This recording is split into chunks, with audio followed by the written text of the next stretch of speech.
सुंदर जीवन के लिए कुछ महत्वपूर्ण शिक्षाएं। पहली शिक्षा यह है कि ये भौतिक जगत जिसमें हम रहते हैं ये धुएं की तरह है, और भगवान का जगत जहाँ भगवान रहते हैं जैसे कि वैकुंठ धाम और गोलोक वृंदावन, वो एक आँख की तरह है। जैसे इस संसार में हमें बहुत सारी परेशानियाँ आती हैं, बहुत प्रॉब्लम्स आती हैं लाइफ के अंदर, और हम सोचते हैं कि हम साथ साथ भक्ति भी कर लें और दोनों को बैलेंस कर लें, तो ऐसा पॉसिबल नहीं हो पाएगा।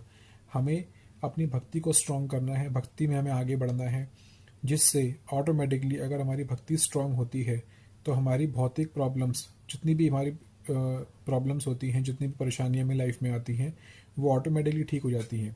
जैसे अगर हम रोड पे चलते हैं तो हमारा साया हमारे साथ चलता है, तो इसीलिए ये लाइफ के पार्ट हैं। तो हमको दोनों को समझना पड़ेगा और अपनी भक्ति में आगे प्रगति करनी पड़ेगी, इसी से हम अपने भौतिक परेशानियों से छूट सकते हैं।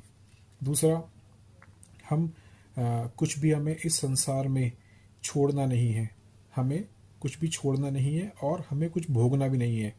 इसका मतलब जो भी हमारे पास है, पैसा है, प्रॉपर्टी है, मकान है, जो भी चीज़ हम अपनी लाइफ में हमको मिली है, उन सबको हमें भगवान की सेवा में लगाना है, और ना ही हमने उसको भोगना है। कि ऐसा नहीं कि ये सिर्फ मेरी पत्नी है, मेरा पति है, मेरे बच्चे हैं, मेरे पैसे हैं, सिर्फ मैं ही भोगूंगा, वो आदमी पापी कहलाता है। तो हमको कुछ भी छोड़ना नहीं है इस जगत के अंदर, सबको भगवान की सेवा में जोड़ना है और हमें भोगना भी नहीं है। ठीक है। तीसरा ये है कि हमें हमेशा भगवान का नाम जप करना चाहिए, भगवान की कथा का श्रवण करना चाहिए, नहीं तो हमें माया पकड़ लेती है। जैसे अगर हम शेव नहीं बनाते, हम 3-4 दिन शेव ना बनाएं तो ऑटोमेटिकली हमारी शेव आ जाएगी, दाढ़ी हम कितना ही रोक लें। तो इसीलिए हमको रेगुलर शेव बनानी पड़ेगी।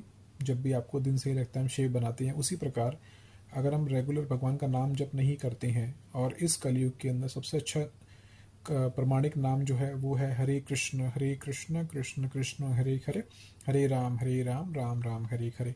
इस मंत्र का आप उठते बैठते सोते जागते किसी भी अवस्था में कैसे भी आप जप कर सकते हैं। ये आपको संपूर्ण सिद्धि देगा, सब कुछ आपको प्रदान करेगा।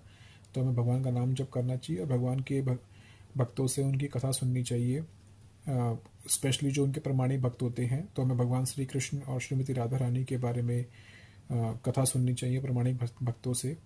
तो ये हमारे जीवन का संपूर्ण लक्ष्य है। अगर हम नियमित बेसिस पे, हम अगर रेगुलर बेसिस पे अगर हम भगवान का नाम जप करते हैं, कथा सुनते हैं, तो हमारे अंदर जितने भी कलमश हैं वो सब साफ़ हो जाएंगे, हमारा दिल हमारा मन सब साफ़ हो जाएगा, और हम धीरे धीरे भगवान का प्रेम प्राप्त कर सकते हैं। क्योंकि मनुष्य जीवन का एकमात्र लक्ष्य है भगवान का प्रेम प्राप्त करना, उनकी सेवा करना, उनके भक्तों की सेवा करना, और हमेशा भगवान का नाम जप करते रहना। हरे कृष्णा।